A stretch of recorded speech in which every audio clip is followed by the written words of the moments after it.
देखो यार, अगर तुम लोग डब्ल्यूडब्ल्यूई के फॉर्मर सुपरस्टार नाया जैस के फैन हो तो गाइज ये वीडियो तुम्हारे लिए होने वाली है, क्योंकि गाइज नाया जैस के एडब्ल्यू में पॉसिबल डेब्यू को लेकर नाया जैस की तरफ से बहुत ही बड़ी अपडेट आ चुकी है। एडब्ल्यू के यूके में अपकमिंग सेल को लेकर जेरिको का काफी बड़ा स्टेटमेंट आ चुका है।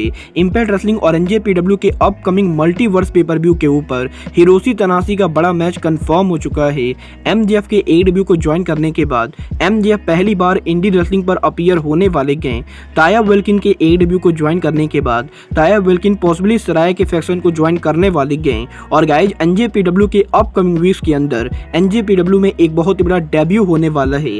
तो गाइज चलिए बिना किसी देरी के शुरू करते हैं इस वीडियो को। और गाइज सबसे पहले बात करेंगे डब्ल्यूडब्ल्यूई की फॉर्मर सुपरस्टार नाया जैस की। अगर बात करें यहाँ पर नाया जैस की तो गाइज ये बात तो हर किसी को मालूम है कि डब्ल्यूडब्ल्यूई ने लास्ट ईयर नाया जैस को अपनी कंपनी से रिलीज कर दिया था। और गाइज यहाँ पर नाया जैस के डब्ल्यूडब्ल्यूई से रिलीज होने के बाद नाया जैस से जब भी उनके किसी इंटरव्यू के अंदर उनके डब्ल्यूडब्ल्यूई के बाहर एडब्ल्यू या इंपैक्ट रेसलिंग को ज्वाइन करने को लेकर बात की जाती थी तो गाइज नाया जैस का हमेशा ये कहना होता था कि वो डब्ल्यूडब्ल्यूई के बाहर और किसी कंपनी को ज्वाइन नहीं करेंगी। और गाइज वो डब्ल्यूडब्ल्यूई कंपनी के साथ पूरी तरह से लॉयल है। और गाइज यहाँ पर अगर डब्ल्यूडब्ल्यूई नाया जैस को रीहायर करती गए तो गाइज नाया जैस डब्ल्यूडब्ल्यूई पर उनका रिटर्न करेंगी, वरना नाया जैस किसी और कंपनी को ज्वाइन नहीं करेंगी। बट गाइज यही फाइनली अब करीबन कई महीनों इस नाया जैस ने उनके इंटरव्यू के अंदर उनके रेसलिंग करियर के फ्यूचर को लेकर बात की तो गाइज नाया जैस ने इस चीज को कंफर्म किया है कि वो अब डब्ल्यूडब्ल्यूई के बाहर दूसरी कंपनी को ज्वाइन करने को लेकर इंटरेस्टेड है। और गाइज यहाँ पर अगर एडब्ल्यू नाया जैस को साइन करना चाहती है तो गाइज नाया जैस एडब्ल्यू कंपनी के भी ऑफर को सुनना चाहती है।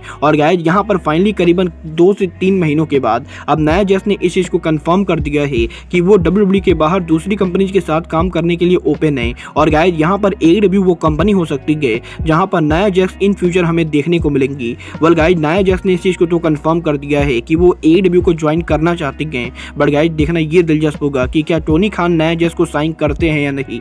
बट गाइज चलिए अब आगे बढ़ते हैं और बात करते हैं एडब्ल्यू के current world champion Maxwell Jacob Friedman MJF की।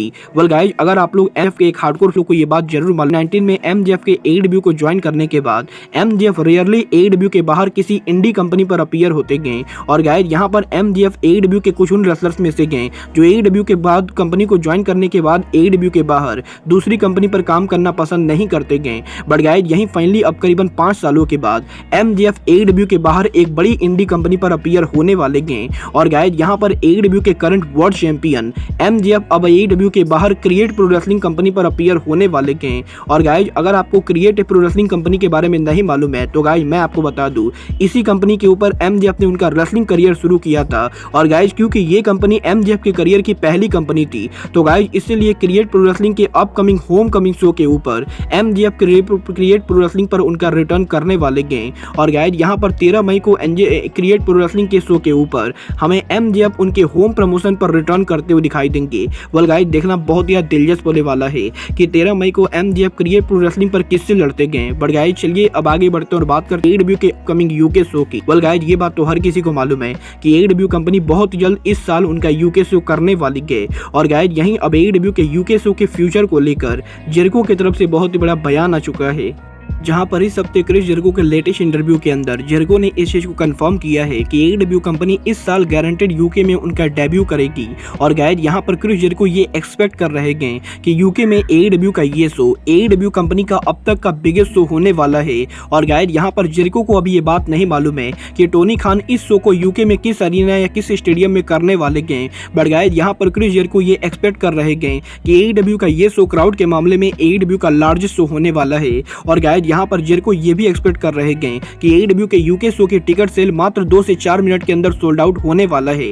और गाइज क्योंकि एडब्ल्यू कंपनी यूके में रेटिंग्स के मामले में नंबर 1 कंपनी है तो गाइज इसीलिए क्रिस जेरिको ये बिलीव करते हैं कि यूके के फैंस एडब्ल्यू को देखने के लिए काफी बेचैन हैं। और गाइज यहाँ पर एडब्ल्यू का अपकमिंग यूके शो एडब्ल्यू कंपनी का लार्जेस्ट टेलीवाइज्ड इवेंट होने वाला है। वेल गाइज देखना बहुत ही दिलचस्प होगा कि टोनी खान यूके में एडब्ल्यू के शो को किस अरीना करते हैं। बट गाइज चलिए अब आगे बढ़ते हैं और बात करते हैं एडब्ल्यू के न्यूएस्ट साइनिंग ताया वेलकिन की। Well guys, last week AEW के डायनामाइट पर ताया वेलकिन के AEW को ज्वाइन करने के बाद अब यहीं इस हफ्ते सोशल मीडिया के ऊपर सराया ने AEW के न्यूएस्ट साइनिंग ताया वेलकिन को लेकर ट्वीट किया है, जहां पर सराया ने ट्वीट करके ये कहा है कि ताया वेलकिन के AEW को ज्वाइन करने के बाद सराया ताया वेलकिन को AEW का लॉकर रूम दिखाना चाहेंगी। और गाइस, यहां पर अगर सराया को AEW में काम करना सीखना है तो गाइस सराया वो है जो ताया वेलकिन की मदद कर सकती हैं। और गाइस, यहां पर बेसिकली सराया ने ट्वीट करके ये कहा है कि रूबी सोहो, सराया और टोनी स्टोम से AEW के अंदर ताया वेलकिन को बढ़िया से काम करना सिखाना चाहते हैं। और गाइस, ये तीनों AEW के अंदर ताया वेलकिन की फ्रेंड बनना चाहते हैं। और गाइस, जैसे सराया ने ये ट्वीट किया है, सराया इनडायरेक्टली इस चीज को टीच कर रही है कि पॉसिबली वो AEW के अंदर ताया वेलकिन को उनके आउटकास्ट फैक्शन के अंदर लाना चाहते हैं। वेल गाइस, देखना बहुत ही दिलचस्प होगा कि सराया के इस ट्वीट के बाद ताया वेलकिन सराया को रिप्लाई करती हैं या नहीं। और गाइस, क्या AEW के अंदर ताया वेलकिन भी सराया के आउटकास्ट फैक्शन को ज्वाइन करती हैं या नहीं। गाइस, आपको क्या लगता है AEW के अंदर ताया वेलकिन को आउटकास्ट को ज्वाइन करना चाहिए या नहीं? आप लोग मुझे कमेंट करके बताइए। बट गाइस, चलिए अब आगे बढ़ते हैं और बात करते हैं इम्पैक्ट रेसलिंग और NJPW के upcoming joint pay per view multiverse की। वेल गाइस, अगर आप लोग NJPW को फॉलो करते हो तो गाइस मैं आपको बता दूं, NJPW और AEW के फॉरबिडन टूर से पहले इस महीने इम्पैक्ट रेसलिंग और NJPW उनका ज्वाइंट सुपर शो करने वाले हैं, जहां पर 30 मार्च को NJPW और इम्पैक्ट रेसलिंग के सुपर शो के ऊपर Will Ospreay originally Impact Wrestling superstar Mike Bailey को फेस करने वाले थे।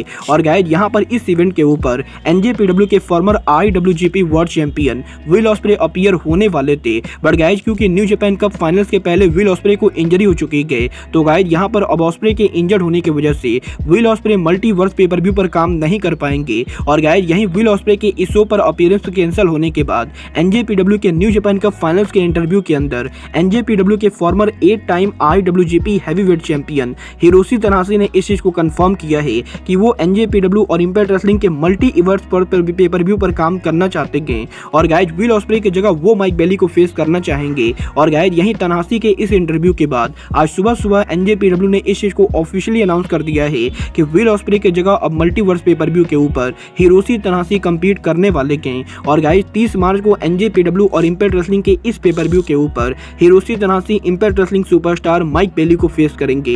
वेल गाइस, मैं तो डेफिनेटली हिरोशी तनाहाशी के इस मैच को देखने वाला हूं। बट गाइस, जहां तक बात रही NJPW की, तो गाइस अगर आप लोगों ने कल NJPW का new Japan cup final show नहीं देखा है तो गाइस मैं आपको बता दूं, कल NJPW के New Japan cup final show के ऊपर NJPW में एक बहुत बड़ा डेब्यू टीज हो चुका है, जहां पर कल NJPW के न्यू जापान कप फाइनल्स के ऊपर NJPW ने 30 सेकंड का ट्रेलर लॉन्च किया है। और गाइस, इस ट्रेलर के अंदर NJPW कंपनी किसी रेसलर के डेब्यू को टीज कर रही है। और गाइस, अगर आप लोग को भी ये वाला ट्रेलर देखना है तो गाइस आप लोग इस वीडियो के डिस्क्रिप्शन में जाके दिए हुए लिंक पर क्लिक करके उस ट्रेलर को देख सकते हो। बट गाइस, जहां तक बात रही इस ट्रेलर और रेसलर के डेब्यू की, तो गाइस अब मैं आपको बता दूं, NJPW के इस ट्रेलर के अंदर हमें काफी सारे पुलिस वाले जंगल के अंदर किसी को हंट करते हुए दिखाई दे रहे हैं। और गाइस, इस ट्रेलर के अंदर ये कहा जा रहा है कि कोई बहुत ही बड़ा चीज जापान के अंदर आ रहा है। और गाइस, यहाँ पर पुलिस इसको रोकने में लगी हुई है। और गाइस, इस ट्रेलर के एंडिंग के ऊपर हमें किसी जानवर की आंख दिखाई दे रही है। और गाइस, जिस तरीके से ये पूरा ट्रेलर बनाया गया है उसको देखकर तो हर फैन को यही लगता है कि जो रेसलर NJPW में पॉसिबली डेब्यू करने वाला है वो रेसलर और कोई नहीं बल्कि AEW सुपरस्टार ब्रायन डेनियल्सन होने वाले हैं। क्योंकि गाइस, यहाँ पर इस ट्रेलर के अंदर NJPW ने किसी जानवर को टीच किया है। और गाइस, यहाँ पर जिस तरीके के उस जानवर की आंखें हैं उसको देखकर तो भेड़िया या ड्रैगन ही लग रहा है।